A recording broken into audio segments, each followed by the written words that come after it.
Okay, good morning. We are in a study of Genesis, and we are making good progress. This is my last class, as I understand it, to be up in front of you with this study.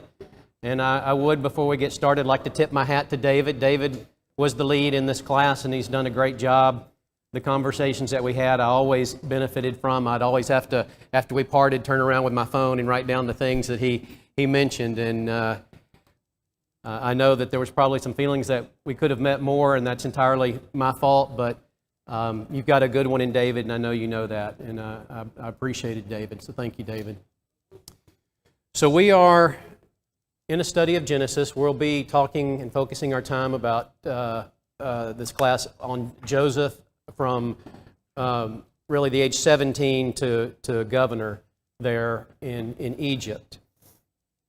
And up to this time, you can see we've been talking about a number of things. Abraham and Sarah, and when is this kid going to come? This test with Abraham, with Isaac. When is this womb going to be opened up? With the blessing, who's going to get this blessing? When is it going to happen? People trying to help things along. We have people doing bad things, and good things are happening, and we have now with Joseph, we have a person doing good things, and it seems like bad things are happening. And so we're going to spend a little bit of time this morning talking about Joseph.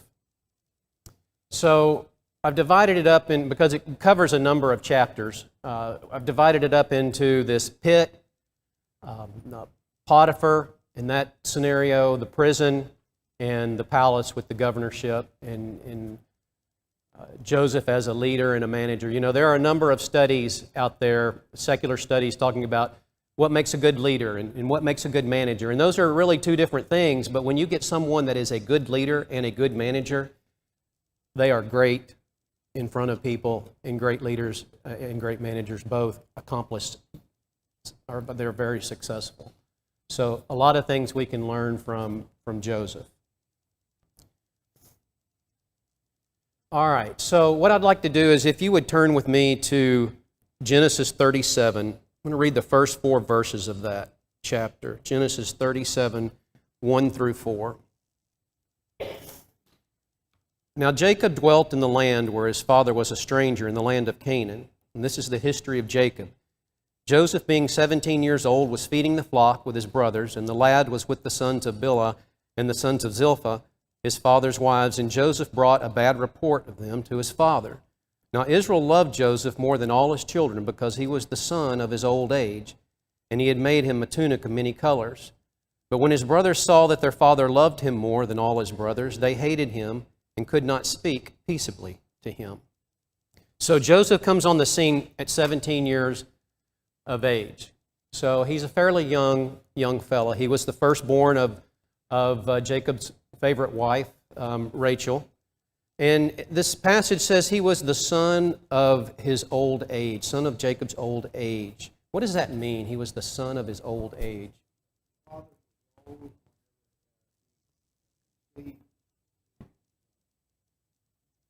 Yeah, the father was older whenever he conceived Joseph, certainly. Anybody else have a different perspective on that? That's certainly correct. Joseph wasn't the last son. He wasn't the last son. Yeah, there was Benjamin that followed, for sure. Okay, well, there's go ahead. Jacob made a mistake in having a favorite. Okay, and we're going to talk about that just coming up. There's some sense that maybe that meant that Joseph was a wise son, wise beyond his years. It mentions 17. He's out in the field. He's given this responsibility of shepherding a flock with his brothers. He is given some responsibility, evidently, to bring back reports to Jacob. And so in this first chapter, we hear of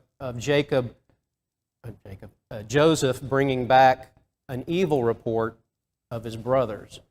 And so Jacob seemed to use Joseph, have some trust in him to bring back these reports. But as was stated, he was loved by Israel more than all his other children. But he wasn't brought up in idleness. He wasn't lazy. He wasn't spoiled. He was a hard worker. And he wore this coat of colors made by his father Israel. And there seems to be some agreement that this coat was a symbol of authority, that maybe Joseph was able to take on a certain amount of responsibility above his years. It kind of set him apart. And we're going to come back to this issue and this question of Jacob favoring Joseph, loving him more in just a minute. We're going to move to these dreams that he had. And we're not going to go into these dreams other than to say that these dreams kind of elevated Joseph. These sheaves that bowed down to Joseph's sheaves, indicating his brothers would bow down to him, and the sun, moon, and stars bowing down. So now let's ask that question. Jacob favoring his son, was that a problem? Was that a good thing or a bad thing? It wasn't a good thing. Okay, and why wouldn't it be a good thing to favor a child like that? Well, I would just simply say that when a parent favors one child, he disfavors his other children, and that's always going to cause animosity and resentment among the children. Just think of us.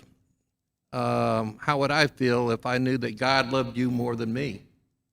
You know, where do I fit in now? Mm-hmm. So it introduces,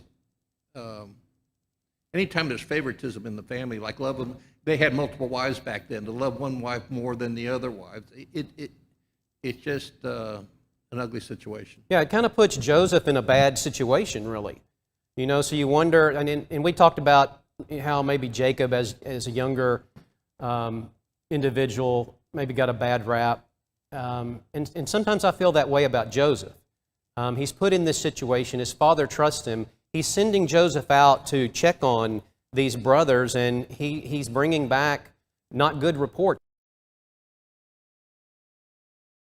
Jacob has this trust, and I think it's important for Jacob to manage his business to know that he has confidence in the person that's going to bring a true story back to him and not placate him or cover for his brothers. But then Joseph has these dreams. So was Joseph, these dreams that kind of elevated him amongst his brothers, was Joseph wrong in revealing these dreams at the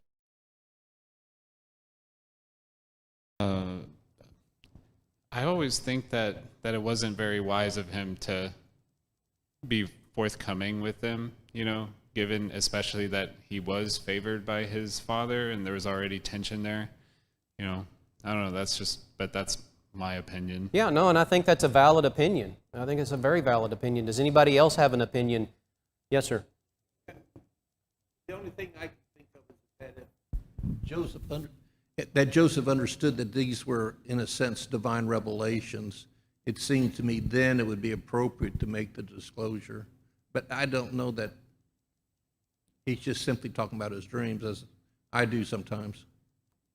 Yeah, and you know, in the big scheme of things, I don't think that's, you know, knowing whether it was right or wrong is good. Could argue both sides of that. Maybe those were for him, his internal encouragement.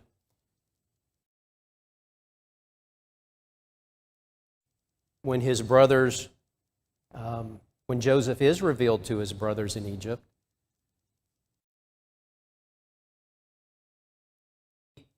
it just has that much more impact. Yes, Terry. Yes, Joseph, and that Joseph, they actually remembered what happened at the end of it all when they,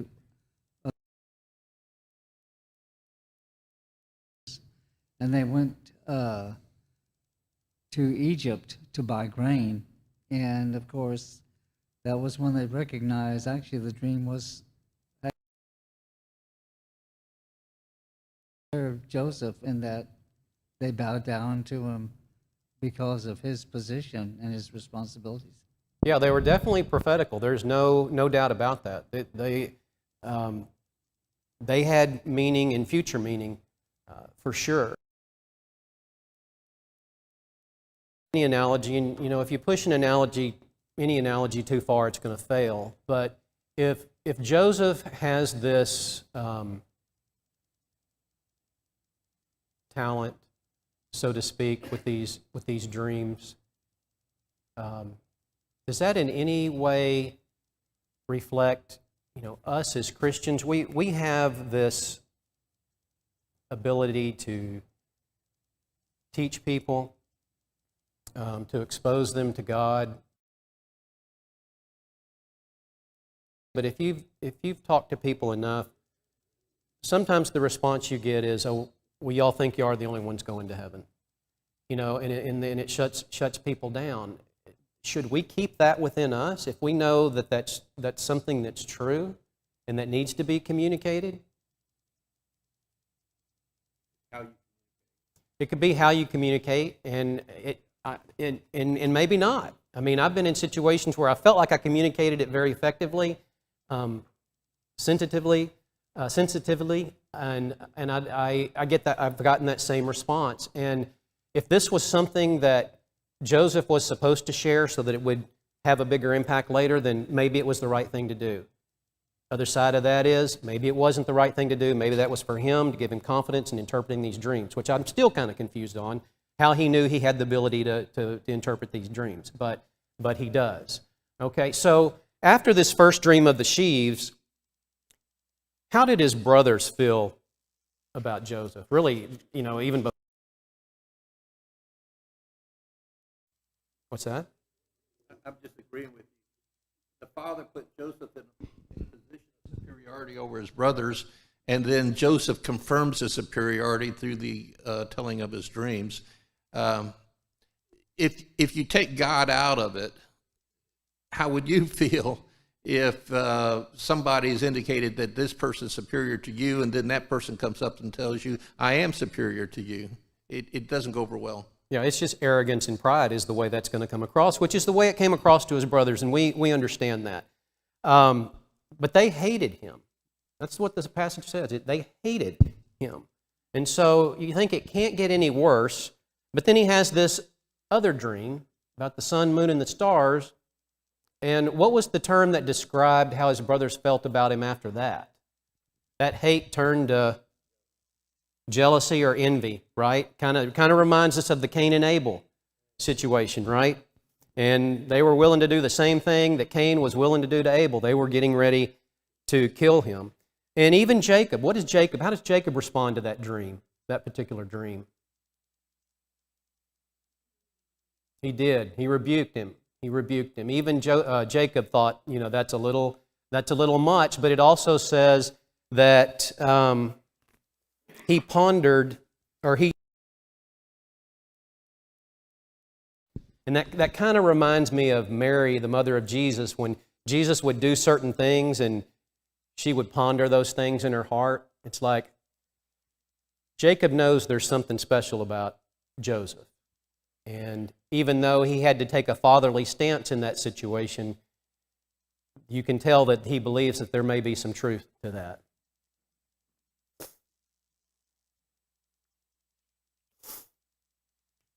Okay, so after these dreams, Jacob sends Joseph out to check on his brothers again.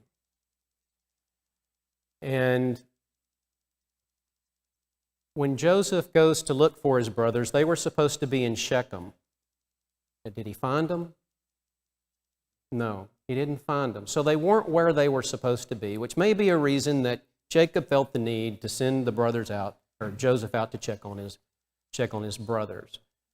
But, there's a unique thing, and when you read these accounts over, you kind of forget some of the minor details, but there's this certain man that Joseph runs into there in Shechem as Joseph is wandering in this field, and this certain man, had he not been there, this story might not have played out like it did. Doesn't mean God's plan wouldn't have moved forward according to what God wanted to have happen. But this certain man finds Joseph wandering around, and he tells Joseph where these brothers have gone. 15 miles away to Dothan. So you can imagine if you're going away from home and your brothers aren't where they're supposed to be, where do you even start? But Joseph now is focused in on Dothan, and he finds his brothers there. And And so we're all familiar with the brother saying, here's the dreamer coming. And Joseph is taken by his brothers. He's put in this pit. Did Joseph feel like his brothers were serious about things when he was put in the pit? Or was he, this is a brotherly joke, come on guys, let me out of here. All right, let's turn to Genesis 42:21. Genesis 42:21.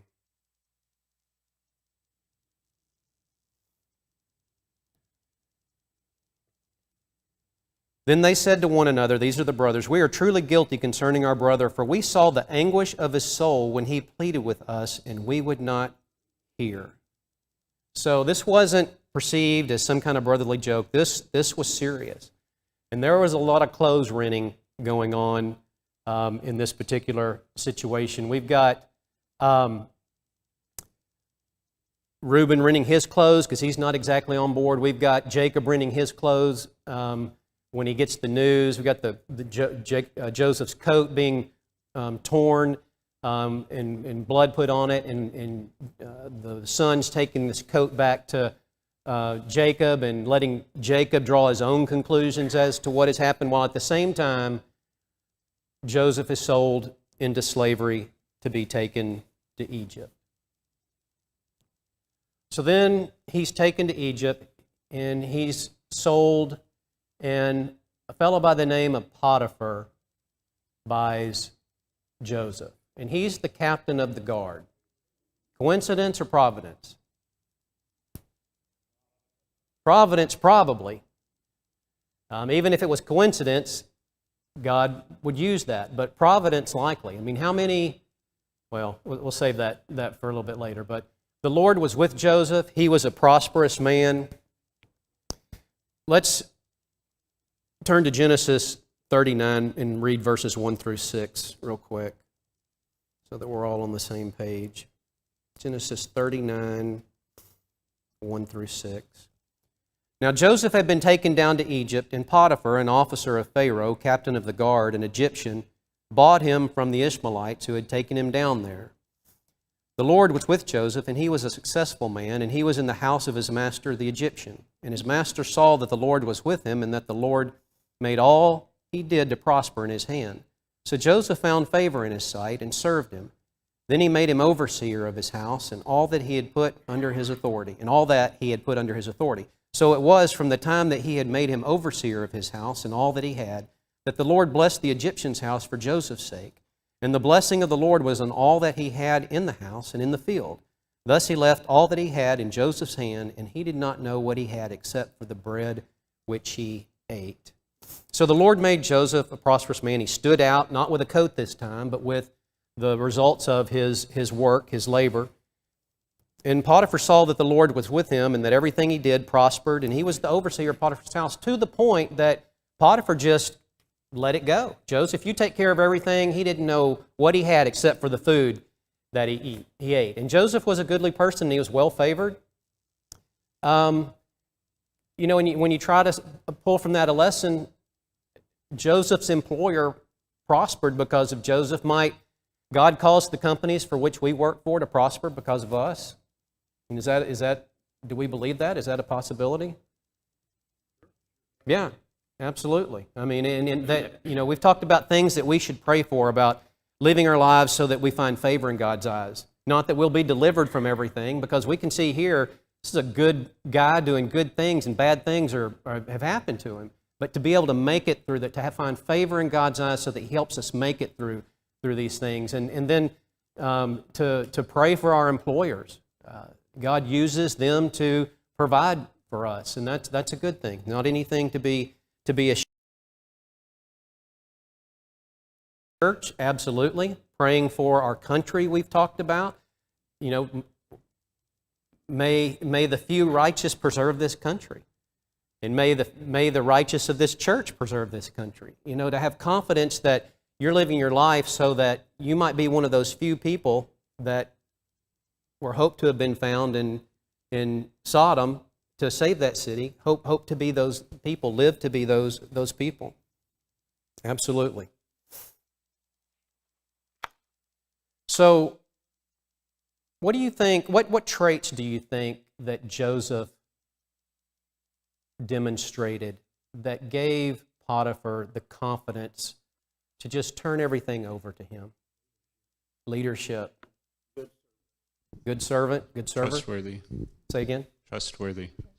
I'm sorry, man. I'm Trustworthy. trustworthy. There you go. I'm sorry. The ears kind of plugged up. What else? Those are good. Hardworking. I mean, are these not the same things that if you were an employer that you would want in your employee?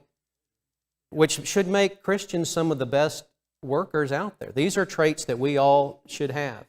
And it doesn't necessarily mean that you're going to rise to the top of your organization, but you should be well favored within that organization. There may be some jealousy. Obviously, there was jealousy in this account, but traits we should definitely think about.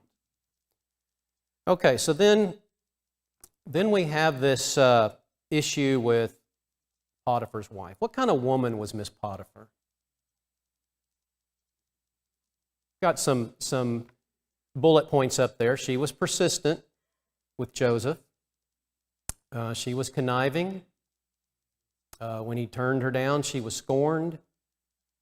She lied, and just flat out seems like an evil person. Now, you know, there is some belief that in order to work for Pharaoh, that you had to be a eunuch. And so if Potiphar was a eunuch, that may explain some of this issue. It doesn't help Joseph out necessarily, but it may explain some, you know, if you're trying to defend her in court, what would the defense attorney say? And that might be one of those things. But Joseph, who was Joseph concerned about sinning against in this whole situation where God, absolutely. I mean, he mentions Potiphar, but ultimately when it gets right down to it, it's God. And same thing with King David. I have sinned against you. I've sinned against God. But, and I may be off on this point, what did Potiphar's wife accuse Joseph of doing?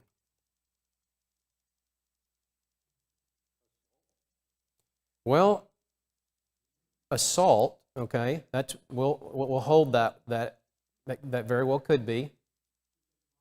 Mocking.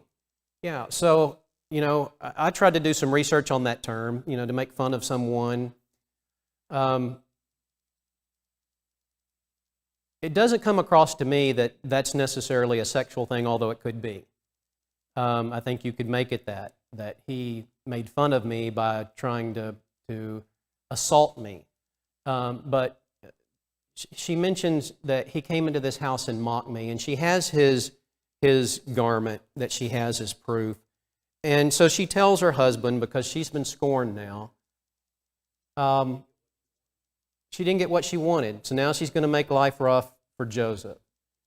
So Potiphar's anger was kindled, is what it says, but it didn't say it was kindled against Joseph.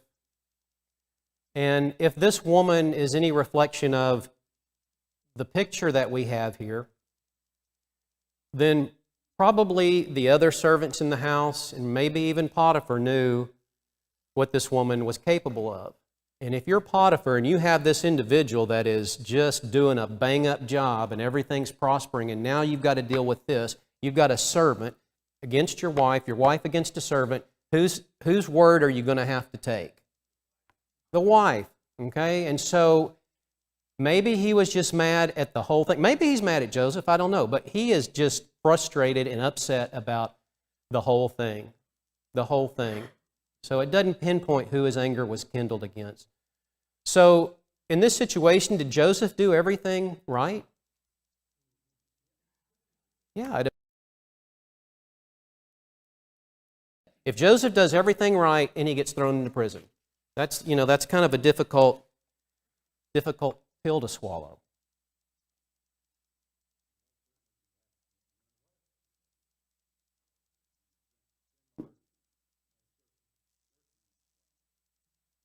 Do we always get accolades for standing up and doing what's right to keep from sinning against God? No, and you're probably not. You're probably not. Yes, sir.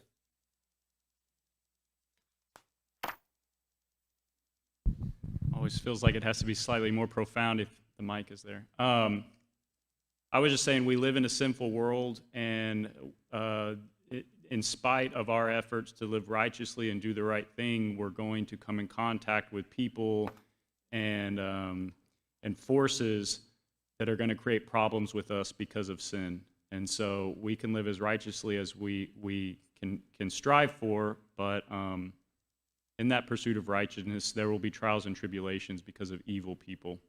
Yeah, absolutely. Great comment. I can't even add anything to that. Well done.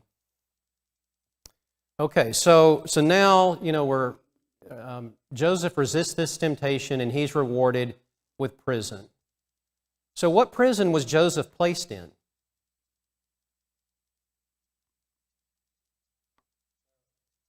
Pharaoh's prison, no doubt. All of the prisons were probably Pharaoh's prisons, but no, that's good. That's good. It appears that he's placed in Potiphar's prison, the prison that Potiphar's over, where political prisoners. Why might that be?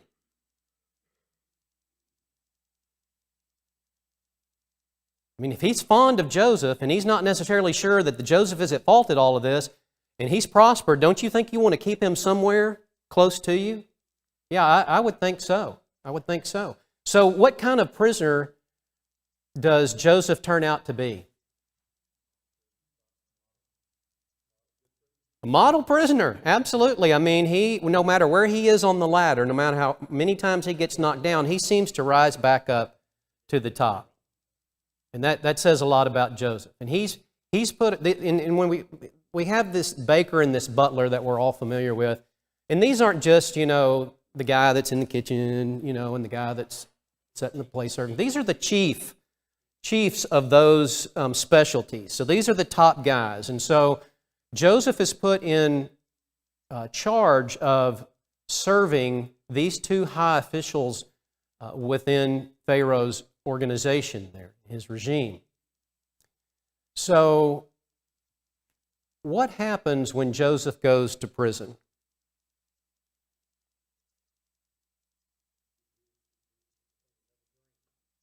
Okay, they have dreams.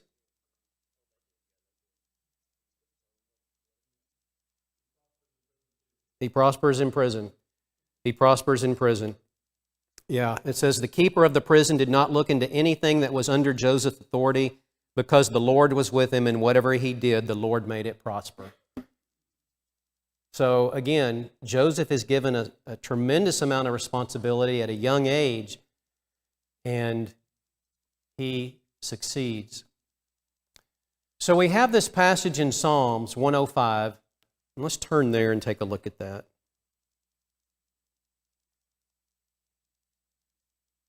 Psalms 105, beginning in verse 17.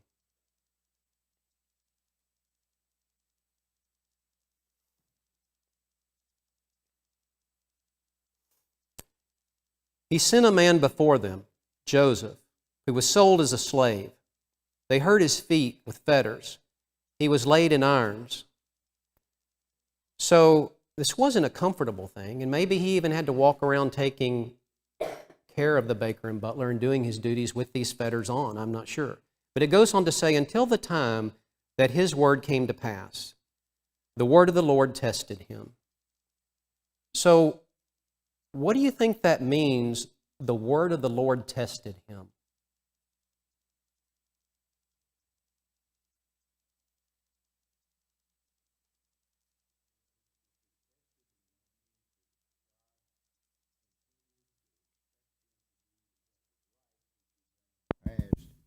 He kept on expecting it and watching him to ensure that was apparently that was happening.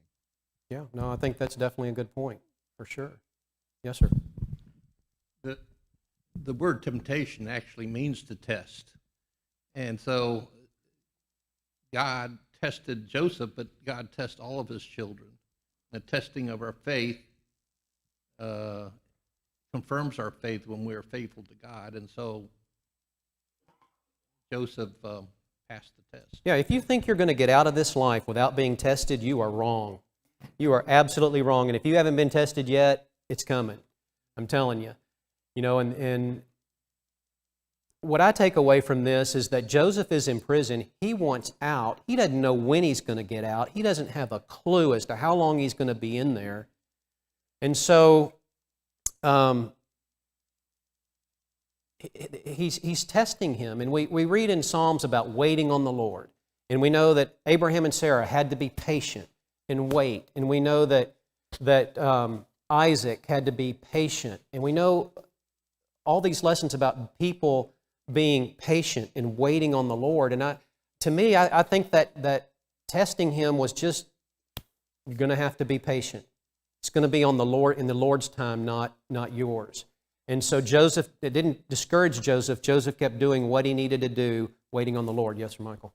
Do you think part of it might have been like, well, God had revealed certain things to him in those dreams, I don't know, would that be part of it, kind of like he remembers that, and it helps him get through the test? Yeah, in a way, maybe so. Maybe so. He's going to remain faithful, and he's maybe part, I never thought about it, but part of his assurance, was like, no, I've seen these visions. I believe they'll come to pass because I know God showed that to me. Yeah, confidence. And I still don't understand how Joseph, I don't read of any direct communication between God and Joseph. Doesn't mean it didn't happen. Yes, sir. One of the traits that I see in Joseph, going back to your question from earlier, is that he was level-headed. He was consistent and level-headed when he was enslaved, when he was put in power over Potiphar's properties, when he's in prison, and continuing on. He's always got this constant level-headed mindset. He's not going to be jarred by the temptations. He's not going to be pulled off of the path that he's continuing on, no matter the circumstances. He's in control, he's level-headed, he's dependable, he's trustworthy. Absolutely. Yes, sir. Yeah, as we study these patriarchs, we're quick to point out the criticism of the myriad decisions they make, whereas Abraham would lie about his wife Sarah in Egypt, or actually Isaac did the same. Yeah, Isaac did the same. And you see these different examples of them not fully trusting in God. And I feel like we need to give credit where credit is due, where we see this example of, hey, they're clearly a man of faith. I do believe that this blessing and the promise is one that is known. I mean, right now we're already 4 generations deep into the patriarchal family of God leading into Israel. And so I know that this family understands who Jehovah God is. They know this story of the sacrifice of Isaac on the mountain. They know the story of the promise that's been given to each successive son. And while the promise hasn't been given to Joseph, he's aware of it. And so when we see this, although the writer, Moses, doesn't go into the detail, I think we give credit that this is someone who's trusting in God for once. Here's a story of someone who's trusting, which is important to do, by the way, because we see what happens when you trust in God. Whereas the opposite is true, all the other examples, when they didn't trust in God, they suffered consequences. In this case, he trusts in God. It doesn't say explicitly Joseph trusted in God here. Maybe it does elsewhere. But then we see him rise in authority and power and influence. Clearly a direct corollary. Yeah, absolutely. Yeah, for sure. I have obviously a lot of respect for all these men, as we all should, but given the absence of this interaction with God, to have the confidence and the traits that Joseph had is just, superhero almost to me. And again, maybe those accounts are left out, and this is what God wants us to know. But to have confidence, and his dreams seem to come in pairs, and maybe that's an indicator. And if we get to that, we'll talk about that in a little bit. But he gets the 2 dreams as a young man.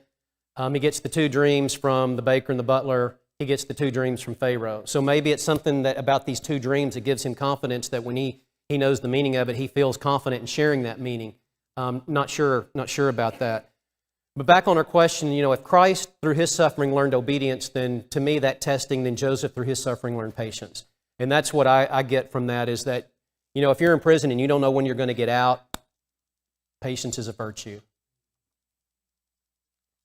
Okay, so then we're moving on to the palace. So this is the governorship. So Joseph interprets these dreams for the butler and the baker, and one of them obviously is a positive one, and the one for the baker is not. And so he is terminated, and the butler's restored to his position. So 2 years. So we know Joseph's been in prison at least 2 years, because it takes 2 years for the butler to remember, hey, Joseph's in prison. He did say something to me about not remembering him and not forgetting him. But Pharaoh has these dreams, and this butler remembers that, hey, this guy, this Hebrew in prison, was able to interpret our dreams. So what is unique about Joseph's conversation with Pharaoh? When they pull him out, they clean him up, they clothe him right, get him presentable, and he goes before Pharaoh. You've been in prison for at least 2 years, probably longer. What is the first thing you're going to say when you get in front of Pharaoh? Let me go. Let me out of here. What can I do? Well, I have these dreams. Okay, if I interpret them, can I get out? Will you let me go? What's going to happen? What's the quid pro quo here? And so, but does Joseph do that? No. He listens. He listens to Pharaoh. He is very compassionate. Compassionate person is another term that I would put on Joseph. And going back to the butler and the baker, Joseph's one of his first interactions that's accounted there is that he goes into the butler and the baker, and they are sad, and he asks them, "Why are you so sad?" Now, I don't know how many times that gets asked in prison, because it seems like everybody would be sad in prison, but he asked that, and he's probably in fetters himself. And so he comes to Pharaoh, and he's very understanding of the concern that Pharaoh has with these dreams, and that's where I put these dreams come in pairs. And in Genesis 41:32, let me turn there real quick.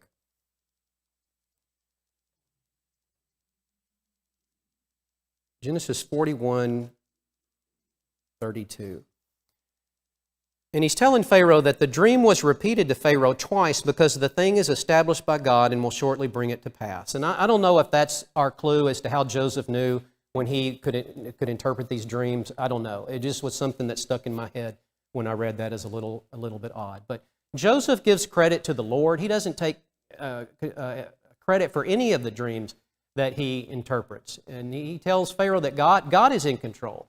And this is the political part of Joseph, that it wouldn't be very easy for Joseph to say, "I'm going to tell you what you need to do.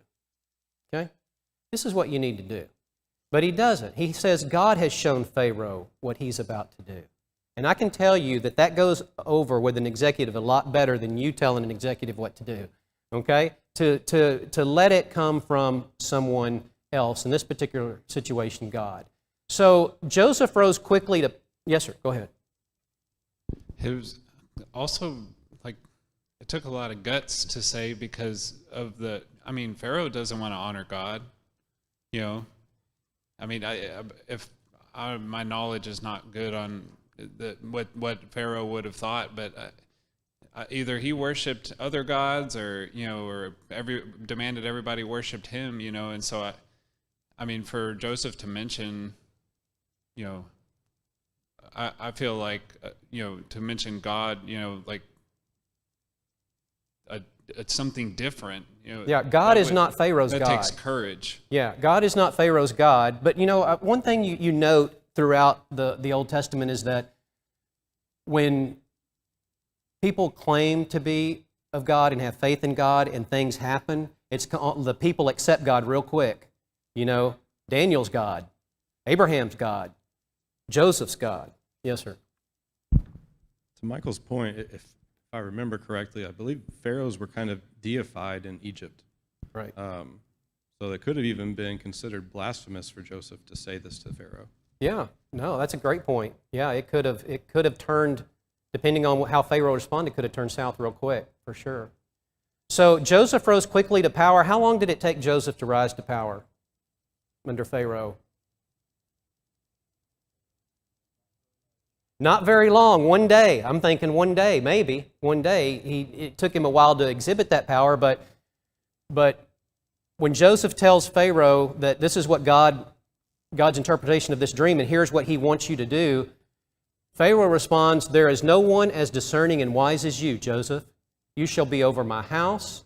All my people shall be ruled according to your word. I have set you over all the land of Egypt. Pharaoh gave Joseph his signet ring from his hand. He clothed Joseph in garments of fine linen. Pharaoh put a gold chain around his neck. He rode in the second chariot behind Pharaoh. People bowed the knee. No hand or foot was lifted without Joseph's consent. I mean, you just pulled out of prison. They've shaved you. They've cleaned you. They put clothes on you, and bam. And no retribution against Potiphar. And nothing. Nothing. Nothing. So, the Lord was with Joseph in Genesis 39. The Lord was with Joseph in verse 21. The Lord was with him in 23. The Lord blessed the Egyptian's house for Joseph's sake in verse 5. The Lord was with Joseph in verse 21. The Lord was with him in verse 8. Was the Lord with Joseph? I'm thinking he probably was. So how do you know that the Lord is with you in your life? I mean, when people observe you and they see there's something positive about you, how would you respond to them that, I know the Lord is with me? Here's how.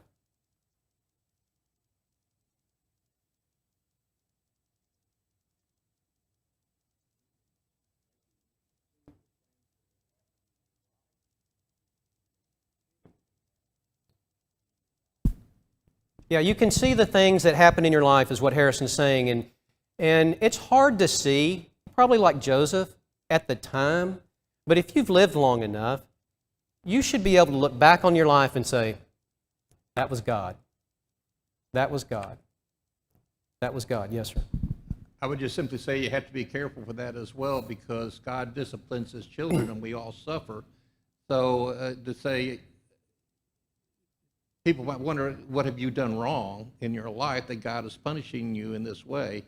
And I would just simply argue that I believe in God and I obey Him, and God is with me regardless of what I suffer. And in fact, if you're suffering because of God, that you are blessed, because He's disciplining you. He doesn't discipline those who are not His sons. He never promised us a rose garden. And this is a perfect example of what you said. I mean, if Joseph had stopped when he had put in prison, do you think he looked back and he saw that God was involved with even all this heartache and trial? Yeah, absolutely. But we know, and I don't want to tread too much on what David's saying, God meant it for the better. And so, yeah, absolutely. Doesn't mean it's going to be great. He put this trial in front of me, but He helped me get through it. Yeah, absolutely. Absolutely. All right, some characteristics of Joseph. We've kind of talked about a lot of these already, but he was observant. And seeing what's on the outside can give you access to what's on the inside of a person. And the baker and the butler are good examples of that. He was discerning. He was wise. He gave credit to God. He was humble, which may be a different characteristic if you go with the thought that Joseph might have had a pride issue when he was younger.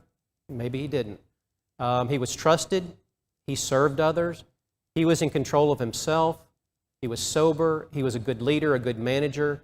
And when Joseph implemented this plan, it was a pretty wise plan, because he didn't take all this grain and bring it in to the main city. That would probably kind of have scared some of the people in the other cities, like, where's this grain going? He set up storehouses in those cities, so when the people brought their grain, they knew it was going to stay there. They knew it was going to be there.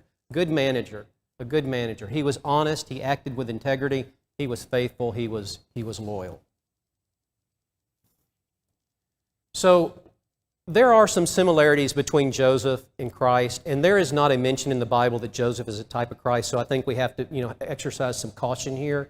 But there are some, I think, that are worth mentioning. They were both loved by their father. They were hated by their brethren. They were both sold for silver, Joseph 20, Jesus 30. Joseph was younger and might have been the reason for the lesser amount.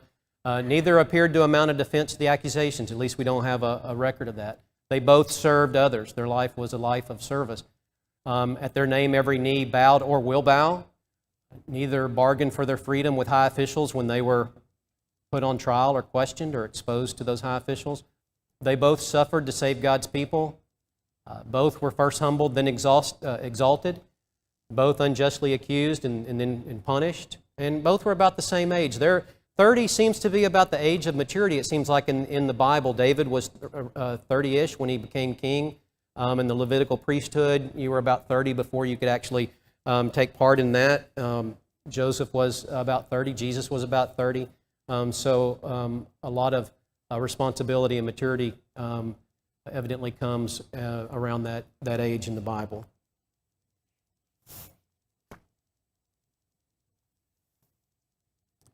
So one of the books that I used, is that the last bell or the first one?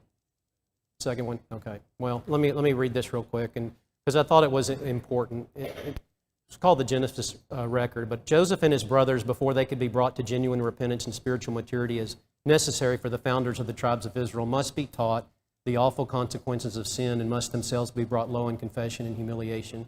Then the nation which would come from them must also be prepared by suffering and divine deliverances to believe and trust in God and His promises as well as to obey His laws. These brothers, they're the foundation of these 12 tribes.